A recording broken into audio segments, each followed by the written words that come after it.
ងារពិសេសអន្តរក្រសួងមួយដើម្បីគំតិចនិងជីកឫសគល់អង្គការចាត់តាំងអក្រិតកម្មឆបោកនៅតាមបណ្ដាញអនឡាញហ្នឹងដើម្បីការពារផលប្រយោជន៍របស់ប្រជាពលរដ្ឋអាមេរិកដែលរងគ្រោះដោយសារតែអំពើឆបោកនេះហើយគោលបំណងរបស់គេមានច្រើននៅក្នុងនោះមានចំណុចមួយនៃគោលបំណងទាំងអស់នោះមានចំណុចលេខ9គឺច្បាប់នេះមានចេតនាតស៊ូមតិដើម្បីឲ្យអាមេរិកដាក់ប្រទេសចំនួន3នៅក្នុងនេះគឺមានប្រទេសភូមាដែរហើយក៏មានកម្ពុជាដែរមានភូមាមានកម្ពុជានៅក្នុងហ្នឹងដោយឲ្យដាក់កម្ពុជានិងប្រទេសដែលពាក់ព័ន្ធនេះនៅក្នុងបញ្ជីប្រភេទក៏បានឬបញ្ជីខ្មៅក៏បានដែរបងប្អូនបញ្ជីប្រភេទឬខ្មៅនេះអត់មានបញ្ជីណាមួយល្អទេគឺថាអាក្រក់ទាំងអស់ដើម្បីអីដើម្បីចាត់ទុកថាជារដ្ឋដែលពាក់ព័ន្ធនៅក្នុងការចូលដៃក្នុងប្រតិបត្តិការអក្រិតកម្មឆ្លងដែនដល់កក្រើកនេះ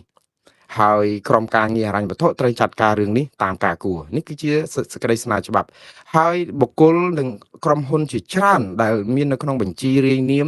សម្រាប់យកទៅដាក់ទណ្ឌកម្មនៅពេលដែលច្បាប់នេះចូលជាធរមានហ្នឹងគឺខ្ញុំគ្រាន់តែរៀបរាប់ត្រួសទេមានច្រើនណាស់ប៉ុន្តែមានទាំងបរទេសមានចិនមានភូមាមានអ្នកអីផ្សេងទៀតតែខ្ញុំលើកតាក់ទងតែរឿងខ្មែរដោយសារតែយើងស្គាល់ចាំតែមន្ត្រីខ្មែរយើងអញ្ចឹងជនបរទេសដែលតាក់ទងនៅក្នុងការទាមទារឲ្យដាក់ទណ្ឌកម្មនៅក្នុងច្បាប់នេះបើចូលជាធរមានទី1គឺមានលោក Nate Savin បងប្អូនស្គាល់ហើយលោក Nate Savin ហ្នឹងគឺជាជាប់សាច់ថ្លៃអីនៅខាងថ្នាក់ដឹកនាំកម្ពុជាសពថ្ងៃហើយជាមេធំផ្នែកប៉ូលីសផ្នែកអីផងឬក៏នគរបាលជាតិយើងផងលោកបន្ទាប់មកគឺជារដ្ឋមន្ត្រីក្រសួងការពារសំទោសក្រសួងមហាផ្ទៃខ្មែរយើងគឺលោកសសុខាដែលជាកូនប្រុសបង្កើតរបស់លោកសខេងមានលោកឌីវិជាដែលជាកូនប្រុសបង្កើតរបស់លោក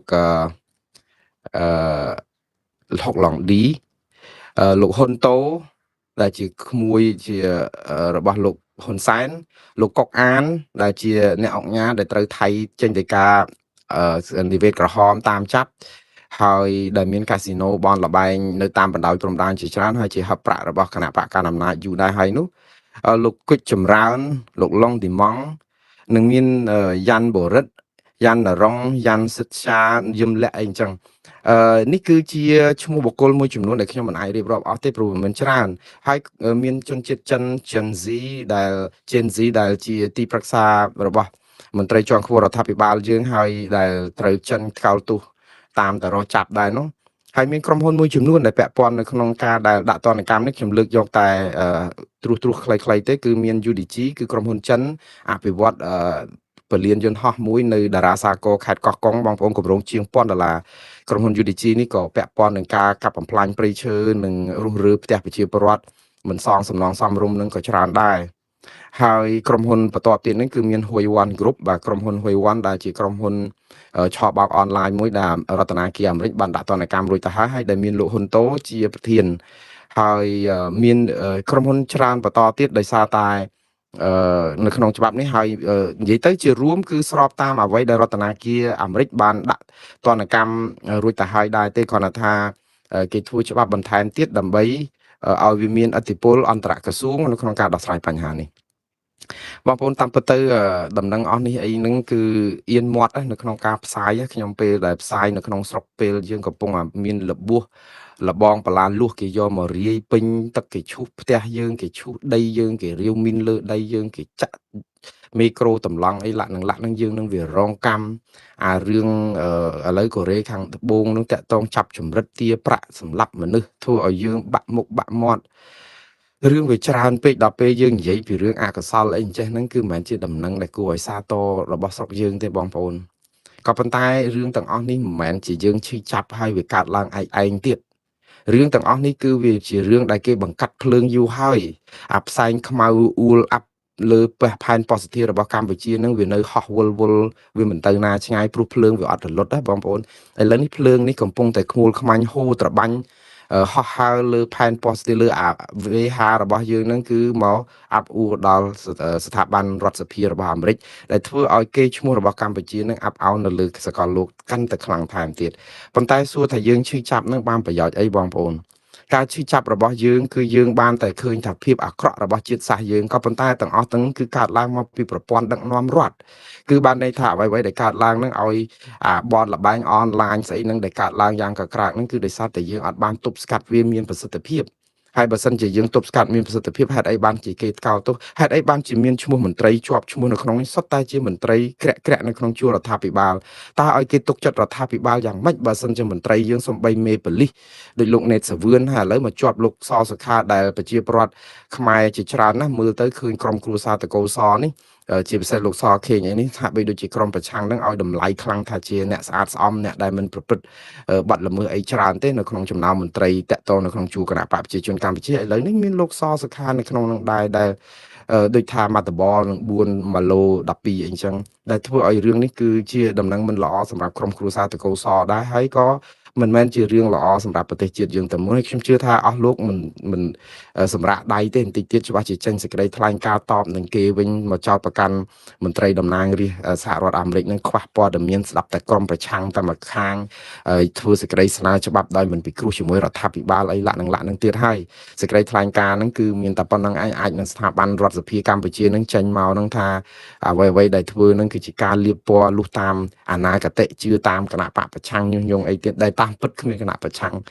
បកប្រឆាំងអាណាទៅញុះញង់តំណាងរាស្ត្រទេពួកគេធ្វើកិច្ចការការបរទេសគឺកិច្ចការគេស្រាវជ្រាវហើយព័ត៌មានពីស្រុកខ្មែរនឹងអត់ចាំបាច់ទៅស្រុកខ្មែរសោះពិភពលោកគេដឹងរឿងខ្មែរយើងដូចនៅលើបាតដៃចឹងមានតែខ្មែរយើងទេតែអត់ដឹងរឿងខ្មែរយើងច្រើនណាដោយសារគេបិទមាត់ហើយគេទប់ព័ត៌មានកុំឲ្យខ្មែរដឹងបើនៅបរទេសនេះរឿងខ្មែរស្អីក៏គេដឹងហើយដល់ដឹងរឿងល្អហើយដឹងតែរឿងអាក្រក់ហើយបើនៅស្រុកខ្មែរវិញខ្មែរយើងដឹងតែរឿងល្អហើយដល់ដឹងរឿងអាក្រក់ហើយគេផ្សាយបនកឋិនគេចែកលុយនេះគេធ្វើផ្លូវនេះគេសង់ស្ពាននេះគេជួយផ្នែកនេះអីចឹងទៅយើងឃើញតែអញ្ចឹងដូចថា